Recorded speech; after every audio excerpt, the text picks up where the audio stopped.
حضور علیہ السلام جب دنیا میں جلوہ گر ہوتے ہیں، ویسے تو انسانوں کے بچے پیدا ہوتے ہیں، بظاہر کوئی چینج نہیں آتا، لیکن یہ کائنات کی وہ ہستی ہے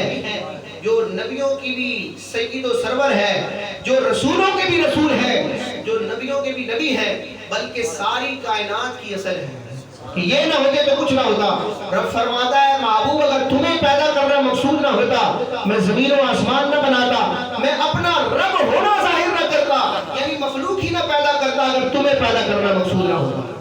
درجنوں روایات ہیں حدیث قدسیہ کے طور پر جس میں اس بات کی حقیقت کو بیان کیا گیا کہ سرکار علیہ السلام وجہ تخلیق کائنات ہے۔ وہ جو نہ تھے تو کچھ نہ تھا، وہ جو نہ ہو تو کچھ نہ ہو، جان ہے وہ جہان کی، جان ہے وہ جہان۔ ایک اور مقام پر امام علیہ سنت فرماتے ہیں وہ نہ تھا تو باغ میں کچھ نہ تھا، وہ نہ ہوئے تو باغ ہو سب فنا، وہ ہے جان، جان سے ہے بقا،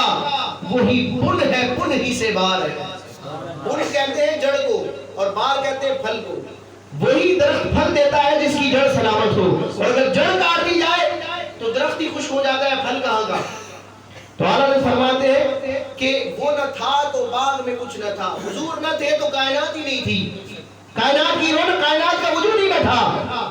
وہ نہ تھا تو باغ میں کچھ نہ تھا، اور اگر حضور نہ ہو